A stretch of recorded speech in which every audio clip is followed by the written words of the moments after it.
Alright, what's going on today, YouTube? Welcome back to your favorite cyclist YouTube channel. This week we're installing the Redshift Shockstop Suspension Stem. But before you get into today's video, if you are new to my channel, make sure you head down below, hit that subscribe button for me. If you already are subscribed, make sure you hit that bell icon right next to that. That way you get notified every time I upload. That way you don't miss any of this awesome cycling content on this channel. So like I said, today we're installing another Redshift product. And in particular, this is the Shockstop Suspension Stem. And the bike we're working with today is going to be, of course, my Poseidon Redwood. So on the Poseidon Redwood, we'll be running the Redshift kitchen sink handlebar setup here with the accessory loop right here. And I've been incredibly enjoying that whole setup. It's been amazing and it works awesome. I'm not going to change this up at all. The one thing I have been very curious about is, of course, their Shockstop suspension system. So they do offer the stem, which is what we're installing today, and they also offer a seat post as well. We're not going to be doing the seat post because of clearance issues I have here. You actually need about 90 millimeters of distance here for the seat post to go into, and for whatever reason this bike just doesn't have that with how tall I am and the size of the bike. So we're not doing that, we're doing the stem though for sure. So the stem we have here, this is the Shockstop stem in a +or- 6° with an 80 millimeter length. So today we're going to be installing this onto the Poseidon Redwood, showing you guys how that's all done. There is a slight difference between the 80 millimeter, which we're installing today, and then the longer lengths, the 90 and larger lengths. But we're going to be installing this today and show you guys how simple this is to install on your bike. So what the Shockstop suspension setup is for is really going to be for a rigid bike similar to this here, where there's no suspension on it, and you want a little bit more compliance in your hands. What this does, give you like a 20 millimeter suspension feel to it is what it does. So this will flex a little bit, giving you a little bit of suspension in the handlebars, and if you were to do the seat post, in the seat as well.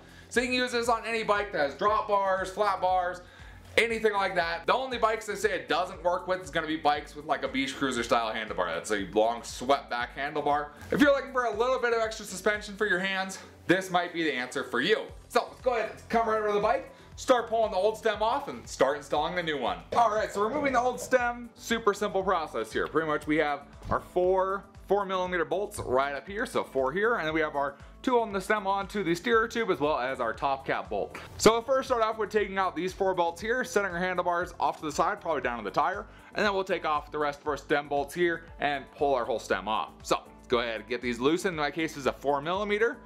And just be aware, as you take these bolts out, your bars will probably drop down some. In case of these drop bars, they're gonna rotate and they might smack you. So just be aware. Okay, and our last bolt right over here. See it right there? So you can see they just rotated down. So as you take out your last bolt, just remember your bars are coming too. Just like that. So we'll go ahead and pull our bars off. I'm going to go ahead and set mine right on the tire down here, so they're out of the way. We can kind of set our faceplate back on if we want to at this point, just to kind of keep everything semi-organized, you know? Okay, once we get those all set, we're going to come back to our pinch bolts here, and we're going to go ahead and just loosen those. You don't have to take them all the way out. Just got to loosen them up. There we go. We can slide this guy off. Should be good on the top one. Got our stem pinch bolts off there, and then we need a 5 millimeter for our top cap bolt right up here. And one thing you do want to be aware, if you're doing this in a bike stand, once you undo this top cap bolt, there's nothing holding your fork in necessarily, so your fork may fall out. That's why we're doing this on the ground today. I just have it in my little stand in the back, so we're able to be on the ground. So when I take this top cap bolt off, nothing's gonna fall apart at all. So pull that guy right out of there. All right, set him off to the side, so we're definitely gonna use that again. And once you have that out, your old stem should just pop right off like so. All right, so with everything removed, we'll go ahead and open up our box there. Throw it off to the side. You're gonna see a few things in the box. Of course, you're gonna have your new shiny stem right there, the nice Shockstop stem. Right there, ready to go. You have instructions, which you might need for this, so we'll hang on to those.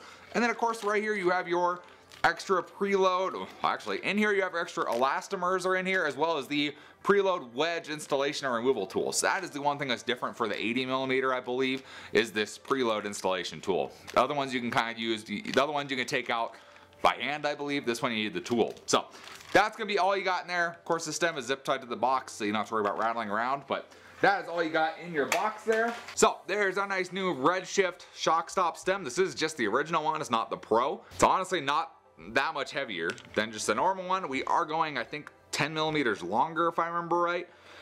Yep, so we are going 10 millimeters longer in my case. It doesn't say. If I remember right, this is a 70 millimeter stem that was on here originally. We're going with the 80, pretty much the shortest one Redshift has. So we got this guy here. So pretty much it's super simple to put this on. So we're going to go ahead and first we're just going to pop that guy right there where it needs to be. And then we're going to go ahead and take off our faceplate. So all the things we need to adjust are going to be underneath that faceplate. So we'll go ahead and pull out our 4 millimeters again here on our new stem.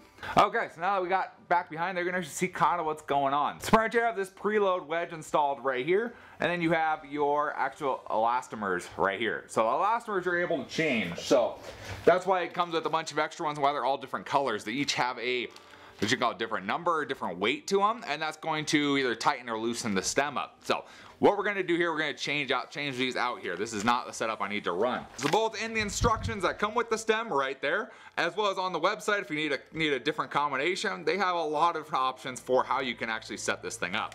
So in my case, with my size and weight, we're looking to do a 90 over here and a 50 over here.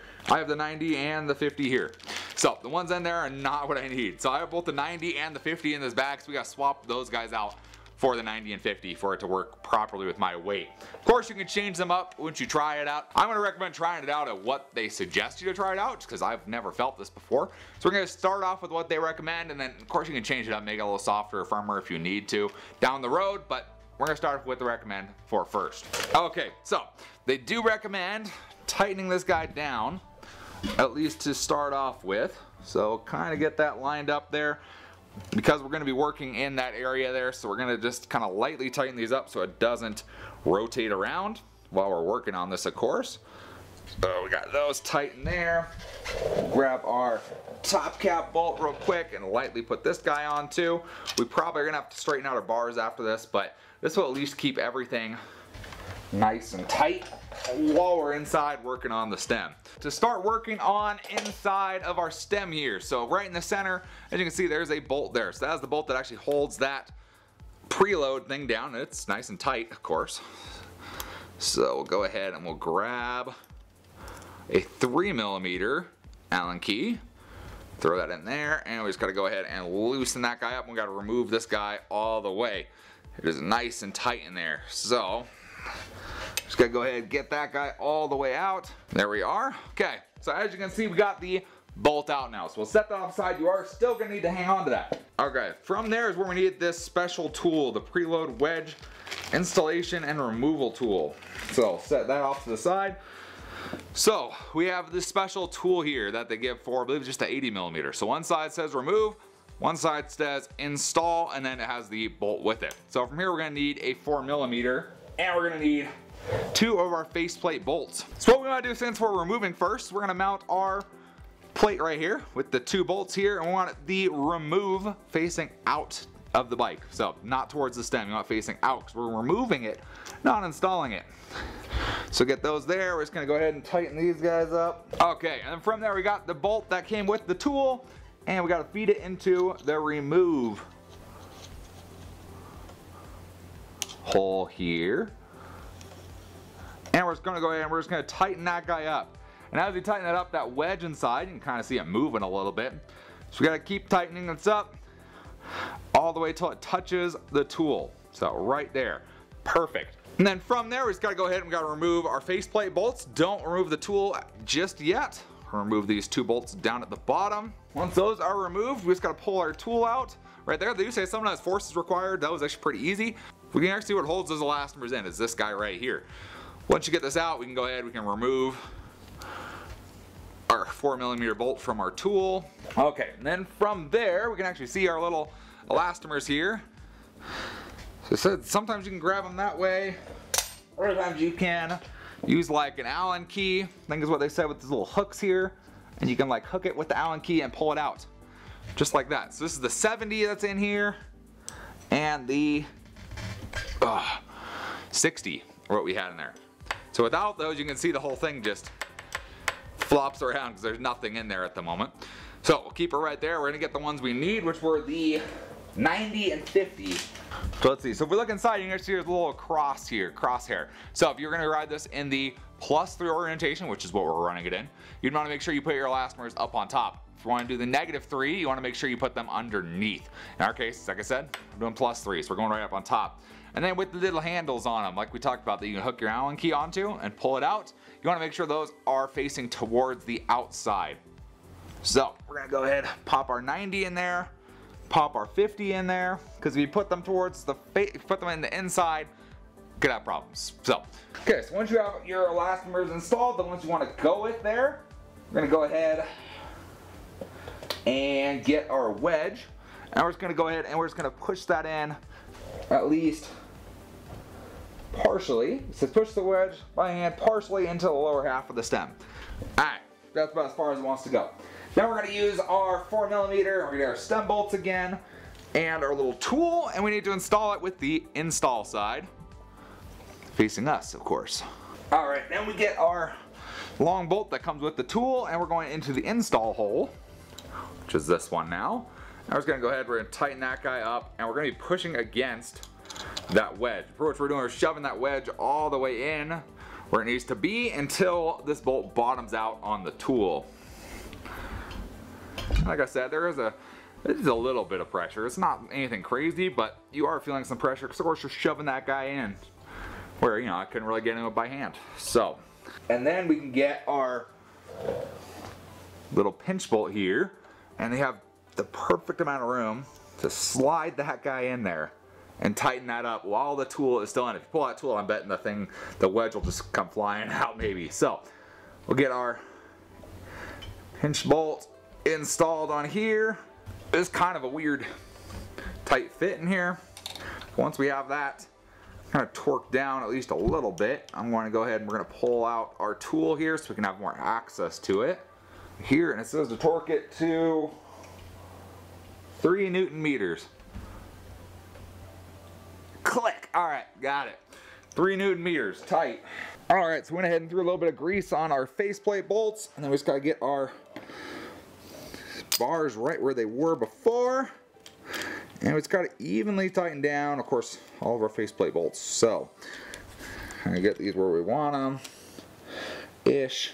There we go, nice and tight right there. And then from there, what we're just going to do, we're going to go ahead and center our bars up, so loosen the pinch bolts, center the bars to our front wheel and tighten that back up, make sure our headset's nice and tight, and we're all set to go. So there's how you install the Redshift Shockstop suspension stem right there.